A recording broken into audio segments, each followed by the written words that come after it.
Hello everyone and welcome to our new session. Today's session is on communication. This one is a very short session and we are going to only touch upon a few basics. But it is an extremely important topic if you are learning how to become a guide. Communication means an interchange of information or ideas with or without the use of words. When one communicates without the use of words, it is called non-verbal communication. For example, facial expressions. Just by looking at somebody's face, you can tell if they are angry, if they are happy or sad, isn't it?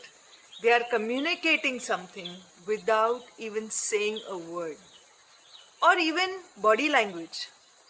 You know, when a teacher enters a classroom and she looks at a student, just by the way he or she is sitting, whether it is the first bench or the last bench, she can tell whether that student is interested in this class or not. Don't you think so? Now, the second type of communication, the communication where we use words, that is called verbal communication. Verbal communication can be spoken communication when you're speaking to somebody, or it also can be written down or nowadays text messages or emails or whatever. All of that comes under verbal communication.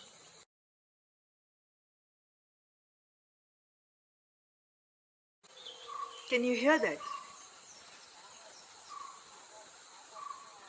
Those are the white-cheeked barbets. Anyway, they are very busy calling this morning. Coming back. So today we are going to touch upon just a few principles of both verbal and non-verbal communication.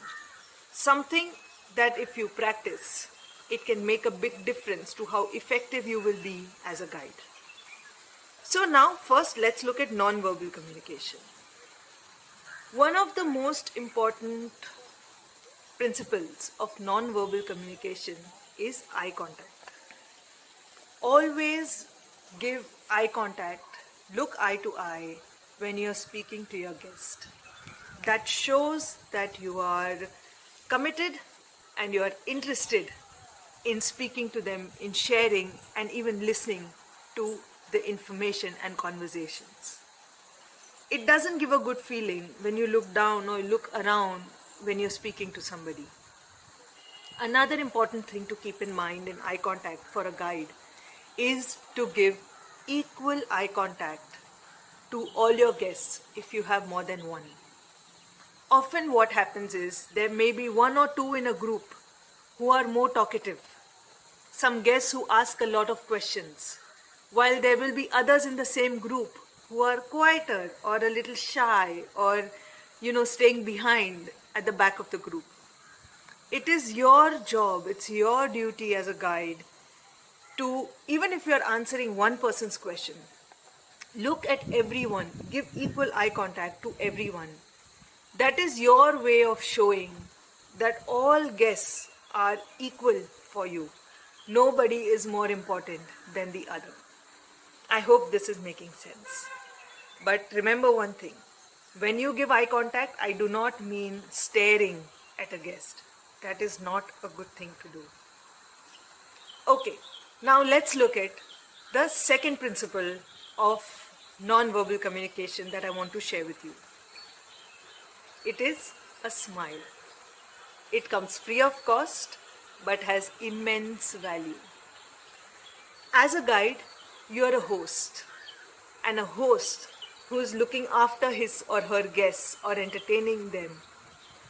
Nobody wants to be with a host who is not a joyful person, who doesn't smile enough, right? Nobody wants to hang out with somebody who has always a serious face, as if he's attending some office meeting. Your guests who are coming with you on nature trails or excursions are on a holiday. They're here to have fun. They want to be with a person who's joyful and pleasant to hang out with for those 1 or 2 hours. There are many other principles of nonverbal communication, but for now, for this course, let's stop at eye contact and smile. Those two alone will be a great addition to how you speak to your guests.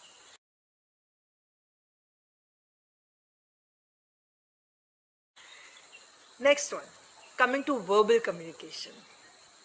One important thing for a guide while speaking to their guest is volume. The volume shouldn't be too low that the group cannot hear you, otherwise it's no use of you sharing information. But on the other hand, it shouldn't be so high that you're not aware of your volume and the voice of the guide itself becomes a nuisance, right? You don't want that to happen. You have to maintain, according to your group size, enough volume that everyone can hear you and still it is not too loud.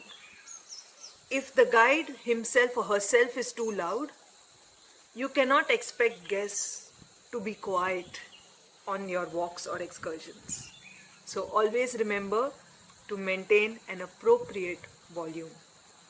The second important principle within verbal communication for a guide is the tone. Tone is not what you speak, but it is how you speak it. Let me explain this with an example. Let's take a sentence. So let's say it is, there is biryani for dinner again. I can say this as, there's biryani for dinner again. Or I can say, there's biryani for dinner again. Or I can say, there's biryani for dinner again. You see, just by how I say it, the sentence is exactly the same. Similarly, how you give out information, your tone, will matter a lot. A common occurrence with guides when they are speaking is called monotony, means equal, flat tone. That happens sometimes because very often you're speaking about the same tree over and over again, right? With different sets of guests. And sometimes a flat tone just sets in. But you should be mindful about that. Imagine I'm speaking to you about a beetle. I have seen the beetle 100 times. And I may tell you, oh, this is a beetle. It belongs to the family of dung beetles. It has a behavior, a special behavior where it rolls perfect circles and lays their egg inside that ball of dung. If I talk like this, imagine, for 1 hour, in the first 10 minutes itself, you will stop listening to me, isn't it? It's too boring. Or the same thing, you can show the same beetle and the same information in another way. Oh wow, look what we have here. It's a beautiful beetle. Did you know that this beetle belongs to the dung beetle group? It gets its name because of an amazing behavior that it has. Using the flap near its head and its strong back legs, this beetle can roll a perfect circle, a perfect ball of dung. And then it can roll it for a long distance till it reaches a safe space, or it may even bury it. And then in that ball of dung, the female lays her eggs. Isn't that fascinating? So you see the difference? I hope these examples have made it easy for you to understand what we are trying to teach here.